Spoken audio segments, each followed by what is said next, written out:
continuación, invito al doctor Omel Ceballos Bedregal a presentar su tema sobre heridas y las curaciones. El doctor Omel Ceballos es médico egresado de la Universidad Nacional de San Agustín de Arequipa y graduado en cirugía general y digestiva por la Universidad Nacional Mayor de San Marcos.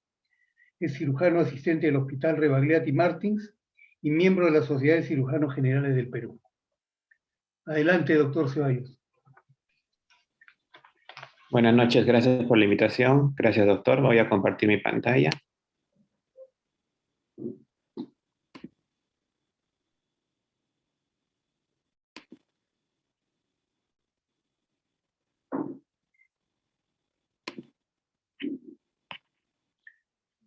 Bien, buenas noches con todo el auditorio.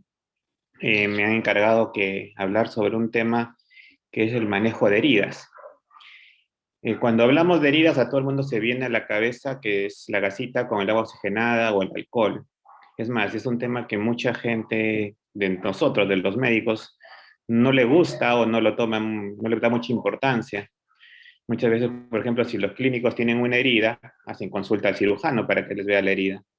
Y el cirujano, ¿qué hace? Lo manda a su residente, el residente mayor lo manda al residente menor, y el residente menor lo manda al interno para que el interno sea el que termine haciendo las curaciones.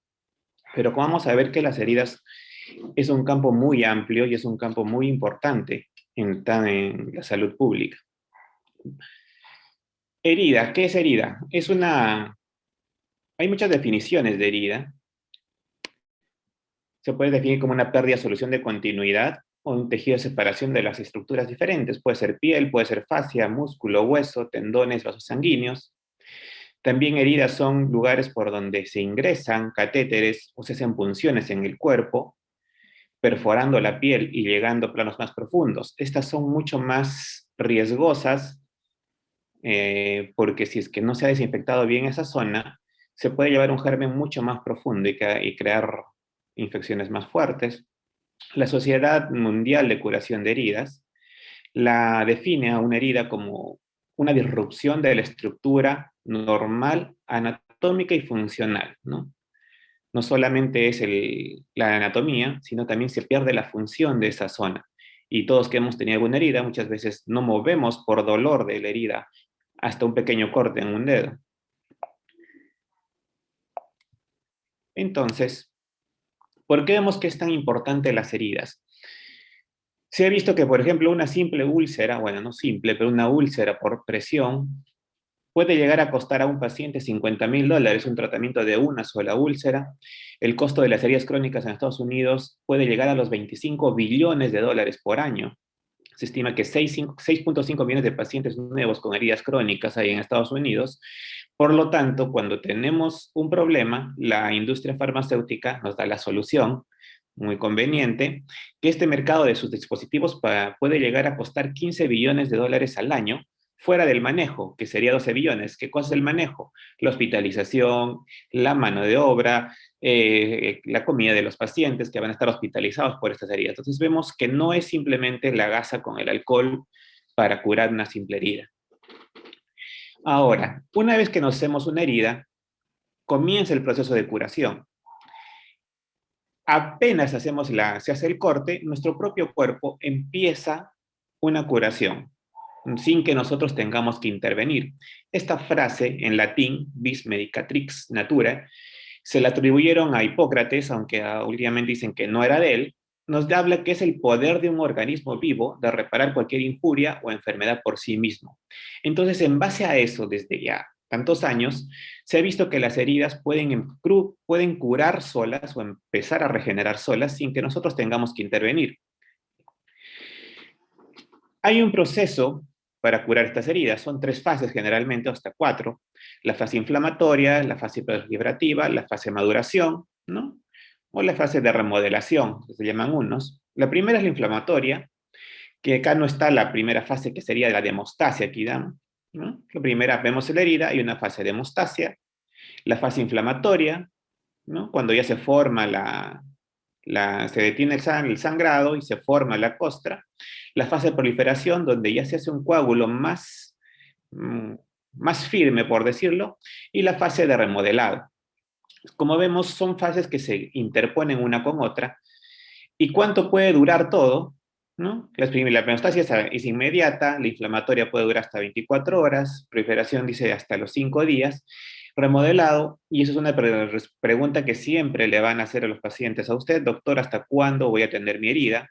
¿O hasta cuándo va a cicatrizar mi herida?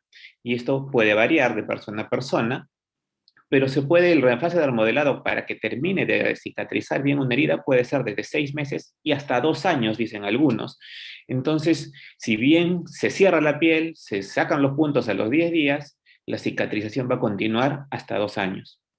Entonces vemos acá cuando hay el sangrado, ¿no? Primero salen los neutrófilos, se forma, se trata de hacer la hemostasia, en la fase de hemostasia hay más fibroblastos, las plaquetas forman el coágulo para evitar el sangrado, es la fase de hemostasia. En la fase de proliferación hay mayor cantidad de fibroblastos y ya vienen los macrófagos y se empieza a formar la costra. Y la última fase, que es la de remodelado, que empiezan a formar más fibroblastos, formando ya una piel casi similar a la que había antes. Recordemos que la cicatrización no va a dar una piel igual a la que teníamos. Entonces, una vez que ahí se empieza a cerrar.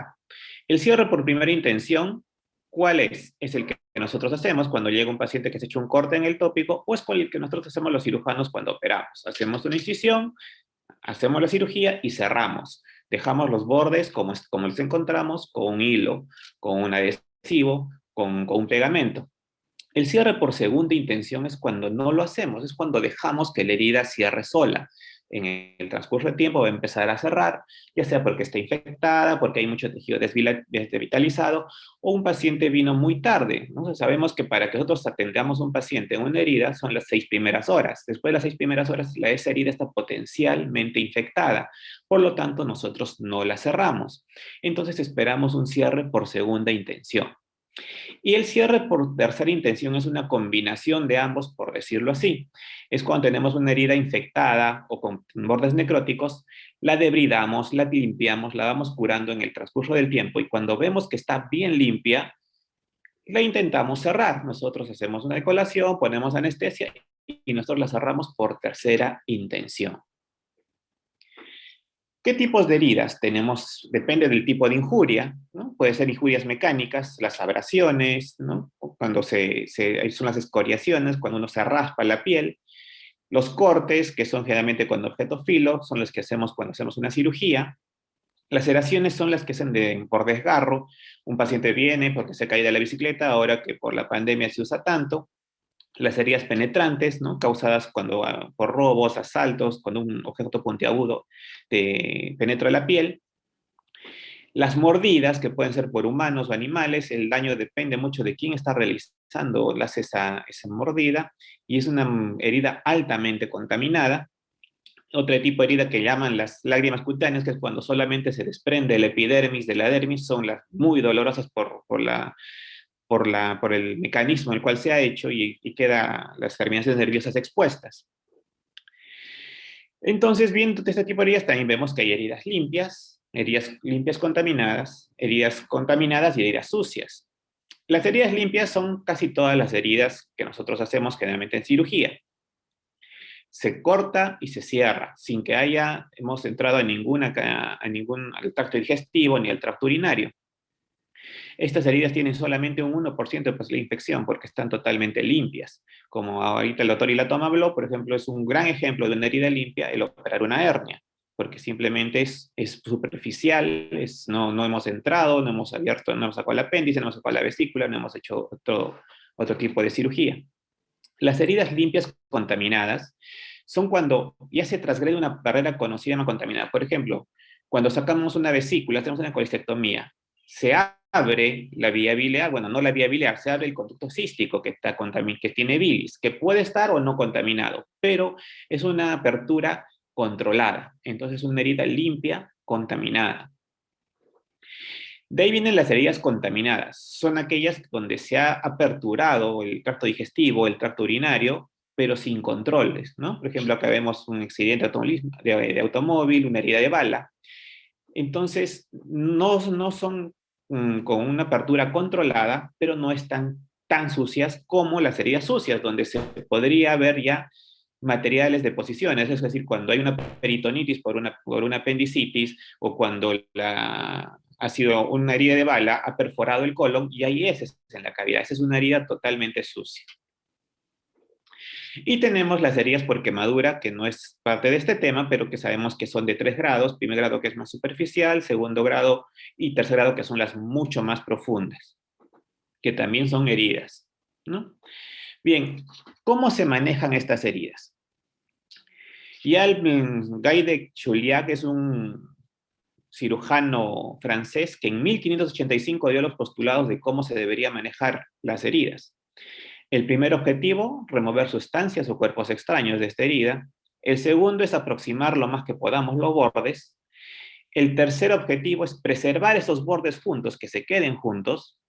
El cuarto, conservar y preservar el tejido del órgano afectado, alrededor de la herida, ver cómo está todo y conservarlo y que esté bien. Y el quinto, si es que vemos alguna complicación, corregirla. Si vemos desde 1585 hasta hasta nuestra época es lo mismo. Son estos postulados no han cambiado. Sería básicamente lo que tenemos que hacer para manejar una herida. Entonces, si vemos la historia, vemos que se han utilizado muchos agentes para manejar la herida, ¿no? Localmente, aceite de oliva, miel, aluminio, sal. Quizás acá el más importante es de Joseph Lister, que fue el que cambió la técnica de asepsia en este tipo de tratamientos. Ahora, tenemos dos tipos de heridas usualmente. Las heridas que no son contaminadas, las heridas que son simples, que son las heridas agudas. Las heridas agudas son las que uno se hace y siguen, ¿no? Todas sus fases de cicatrización sin ningún problema. Esas son la mayoría, felizmente. Pero después vienen las heridas crónicas. Son las que por algún motivo se ha detenido ese proceso normal de cicatrización. Se dice que una herida se considera crónica cuando en un periodo de 6 semanas no ha cicatrizado normalmente. ¿Y qué factores pueden ser para evitar una cicatrización normal que pueden convertir una herida aguda en una herida crónica? Hay factores locales y sistémicos, ¿no? Locales, la perfusión. Si una herida no está bien perfundida, no hay buena irrigación de esa zona, se va a volver crónica. Si el tejido está necrosado, también. Si hay hematoma o un seroma alrededor, también. Y la principal de esa es la infección. Si la herida está infectada, no va a ser una buena cicatrización. Factores mecánicos que los bordes no están bien juntos, no los hemos aproximado bien, hay tensión alrededor de esta herida, va a hacer que tampoco cierre. Y los factores sistémicos, inmunológicos, ¿no? Cuando el paciente es inmunocomprometido, ¿no? Tiene más riesgo de tener una herida crónica. Si el paciente es un paciente oncológico, y aún más si está en tratamiento con quimioterapia, ¿no? Otras condiciones como lupus, como artritis, ¿no? Si la herida es por quemadura, tiene más posibilidad de hacerse una herida crónica. Si hay agentes externos, ¿no? Si no hemos hecho una buena limpieza, hemos dejado una piedra o un pedazo de tela o una fibra en esa herida, va a hacer que sea más crónica. Y el exceso de rascado, sí, cuando nosotros también nos estamos rascando, estamos manipulando la herida, la podemos llevar a la cronicidad. Este cuadro es para un refuerzo, para un recuerdo, ¿no? De las heridas del toxoide cuando se utiliza o no la toxina tetánica o limololina, pero no es parte de la charla. Entonces, tenemos que saber identificar cuando tenemos una herida. ¿Qué tipo de herida es? Si vemos que la herida tiene un fondo negro, es un tejido necrótico, es un tejido que no está viable, nos puede llevar a que la herida se vuelva crónica. Entonces, si la herida está negra, tenemos que debridarlo, tenemos que sacar ese tejido.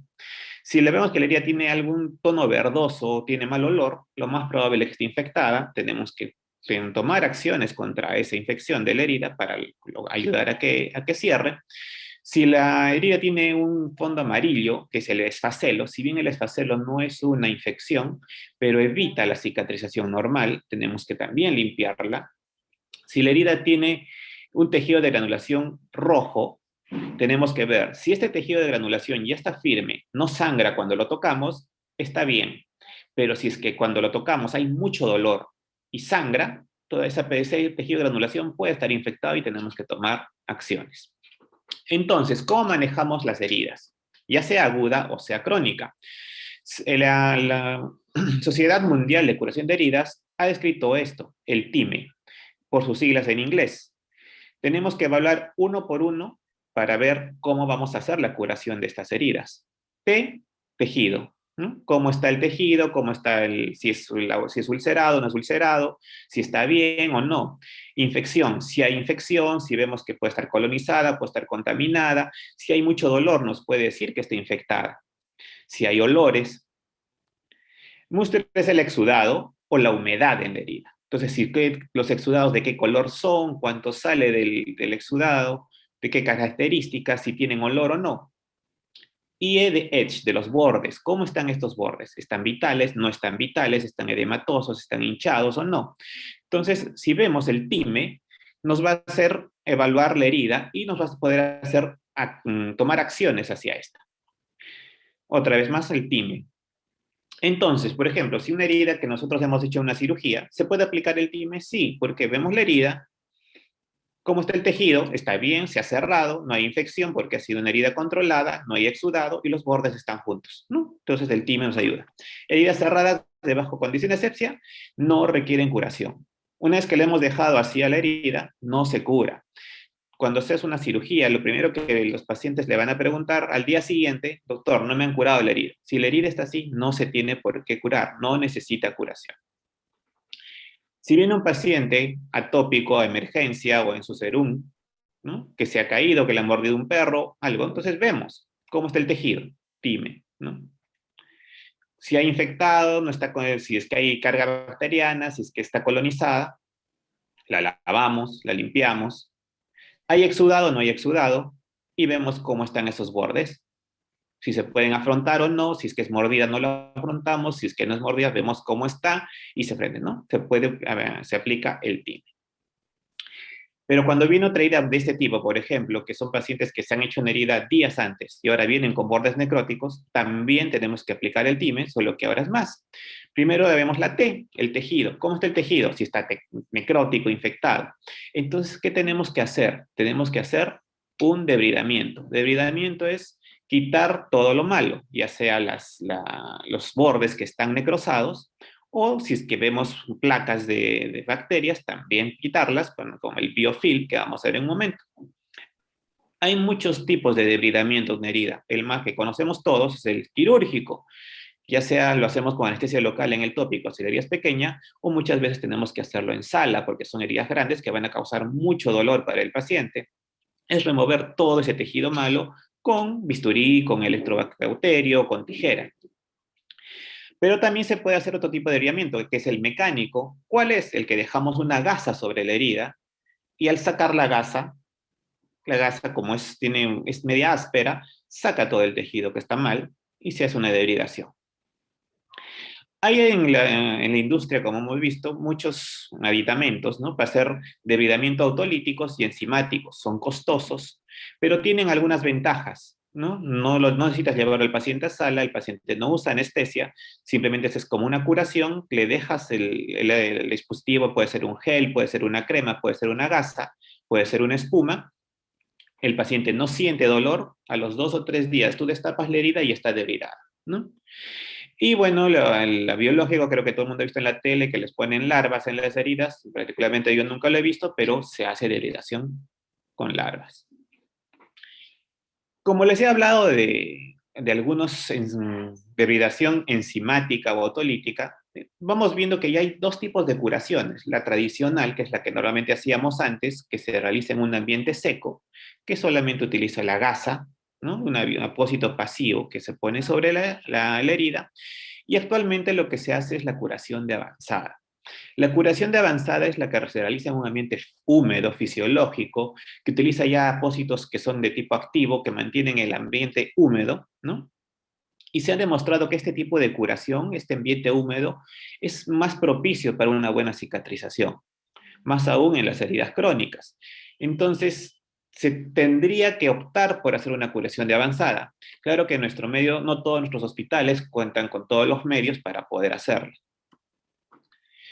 Sigamos en el time. Si hemos visto el tejido, luego pasamos a la infección, ¿no? Si la herida está contaminada, luego puede pasar a estar colonizada, puede haber una colonización mucho más crítica, ya las bacterias empiezan a hacer su biofilm y luego ya la infección comienza a salirse de la herida y puede llegar a tener una infección sistémica. ¿Puedes tener un paciente séptico, chocado por una infección de herida? Sí, sí se ve.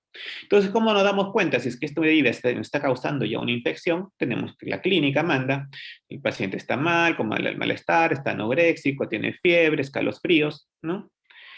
Y el dolor es muy intenso en esa herida, ¿no? Está aumentada, está más roja, está edematosa, entonces tenemos que evaluar bien la infección en esa herida. ¿Y cómo vemos? ¿Qué es lo que hacen las bacterias para cuando colonizan una herida? ¿Por qué es tan difícil una vez que entran a limpiarlas? Se ha visto que estas heridas crónicas, ¿no? Tienen una desregulación, como le dije, no van por un buen camino para cicatrizar normalmente. Entonces se ha visto que tienen un aumento de las metaloproteinasas, generalmente las tipo 2, las tipo 8 y las tipo 9. También hay un aumento de factor de necrosis tumoral alfa, interleuquina 1 e interferón gamma en la herida.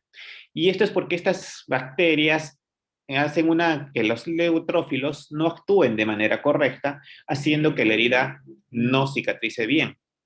¿Y qué hacen para protegerse estas bacterias? Vienen como una forma planctónica, se llama, que son las bacterias libres, se unen a la superficie de la herida, ¿no? Contaminan. Si acá nosotros no actuamos, las bacterias empiezan a formarse y empiezan a formarse cada vez más y empiezan a secretar un proteoglicano que forma un film, que a la larga es el biofilm, ¿no? Que no solamente se da en las heridas de la piel, también se puede ver en muchos otros tipos de infecciones. Y una vez que las bacterias han hecho su biofilm, se hace un círculo vicioso porque van saliendo y siguen colonizando. Y cuando está en el biofilm es muy difícil eliminar a estas bacterias. Entonces ahí vemos los apósitos que vamos a poner para estas bacterias o para estas heridas crónicas. Cuando la herida está colonizada o está infectada, va a tener mucho más exudado, va a tener más dolor, ¿no? Y va a demorar en cicatrizar. Entonces tenemos varios tipos de apósitos, que no solamente es la gasa. En este caso, por ejemplo, tenemos los alginatos, que son de las algas marinas, que ¿dónde los ponemos los alginatos? Que el más frecuente o el más famoso en los hospitales es el caltostat. Se pone cuando una herida está infectada y tiene un exudado muy, muy, muy grande, es decir, mucho líquido. El caltostat o los alginatos tienen la característica de que pueden absorber hasta 100 veces su peso. Si uno lo coloca, puede dejarlo 1 o 2 días, dependiendo del exudado, y lo saca después. Pero también se ha visto que algunas veces los combinan con algún antibiótico, por ejemplo el Aquacel, ¿no? Que si bien no es un alginato, es una hidrofibra que tiene la misma función, al combinarlo con una plata iónica, ayuda a disminuir la carga bacteriana. También tenemos las esponjas, tenemos hidrocoloides, tenemos los hidrogeles.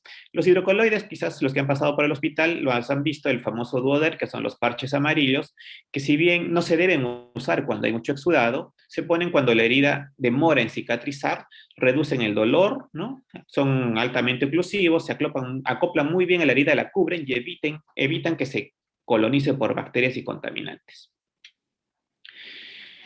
También se puede poner en una herida una cobertura impermeable transparente, es decir, por ejemplo, el Tegader, si bien siempre lo usan para cubrir las vías o los catéteres venosos centrales, también solo puede ser un apósito que se puede poner directamente sobre una herida que no está contaminada, que no tiene exudado, es un buen apósito para estos. Y también hay antimicrobianos, ¿no? Cuando ya vemos que la herida está infectada o colonizada, se podría utilizar algunos antimicrobianos en apósitos para tratar de disminuir la carga bacteriana, aunque no están del todo probados, ¿no? El Duodem, el Caltostat, el Tegader, creo que todos lo conocen. Pero tenemos otro tipo de apósito últimamente, que es la terapia de presión negativa, el famoso VAC, aunque VAC es una marca registrada. Ahora la terapia son muchos tipos de máquinas ahí ahora en la actualidad. Su uso generalmente se dio para las heridas crónicas, pero también es útil en heridas agudas complicadas. ¿Cuál es la función? Disminuye el exudado, disminuye el edema al estar succionando la herida, y por esto estimula la angiogénesis y formación de tejido de granulación. Se ha visto en estudios que hacer la presión negativa estimula las células, los microtúbulos en la célula, lo cual hace que se estimule la mitosis a nivel celular, haciendo que prolifere, por lo tanto ayudando a que cierre esta herida. ¿Cuál es la desventaja? El costo, es muy costoso. Un cambio de VAC de todo este dispositivo puede llegar a costar 1.000 soles cada 3 días, entonces es el problema del VAC, que es muy costoso. Entonces, si es que no tenemos todos estos apósitos o estos dispositivos en nuestra mano, nos queda nuestro cochecito de curación en el hospital. Entonces, ahí solamente tenemos los antimicrobianos.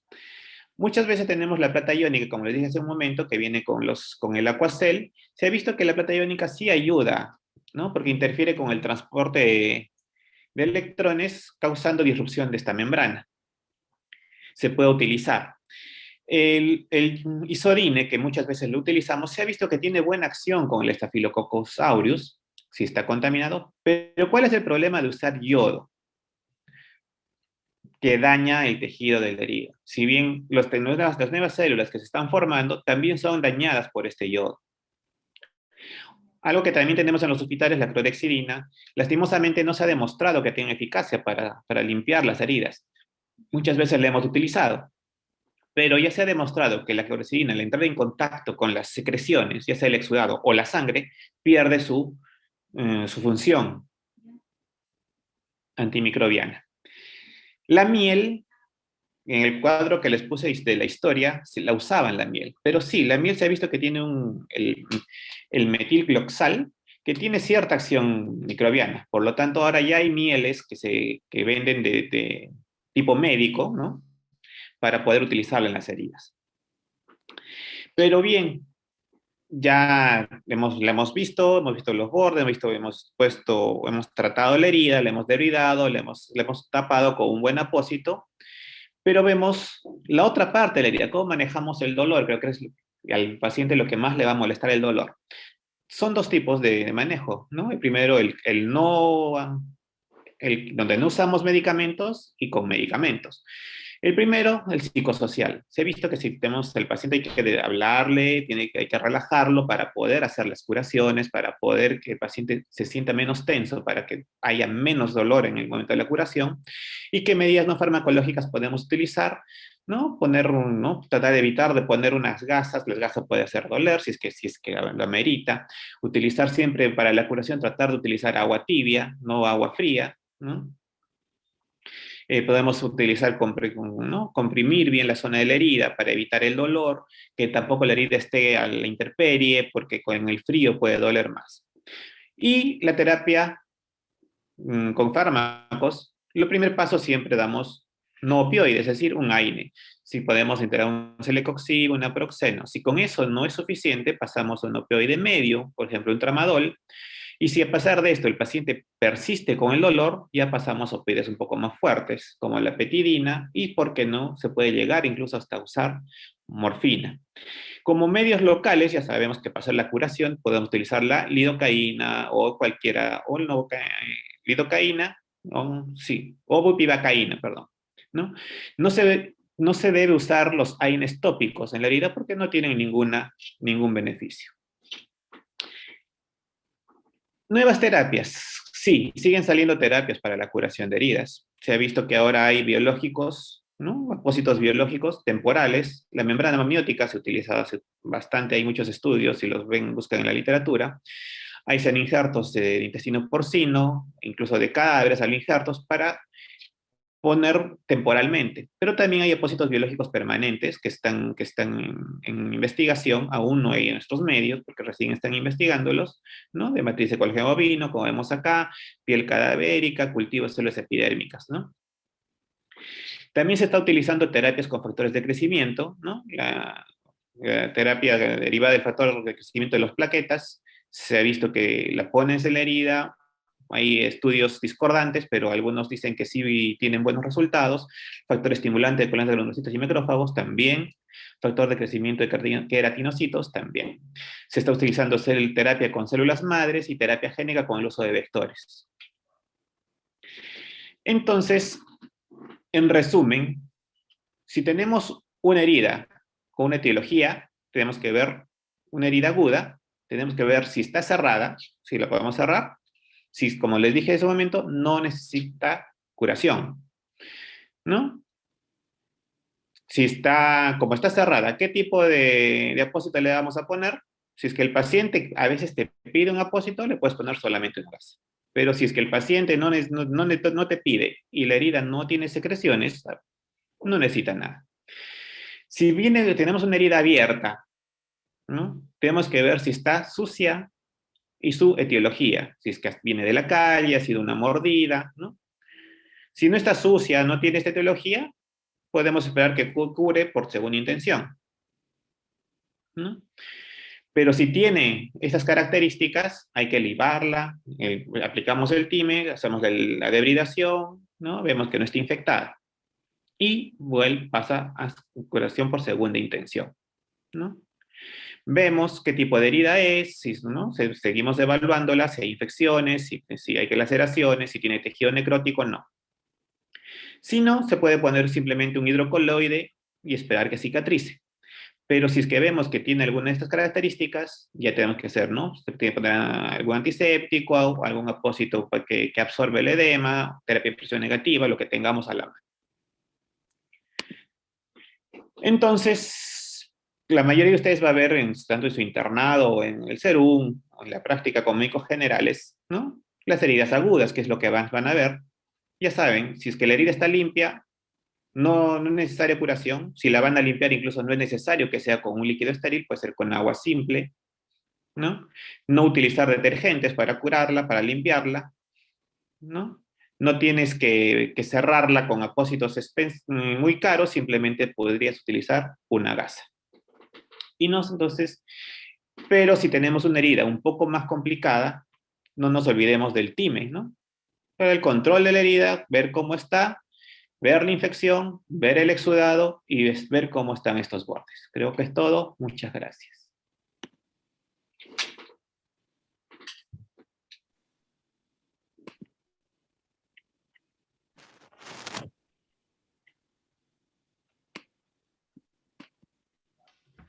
Doctor Ceballos, muchísimas gracias por su exposición.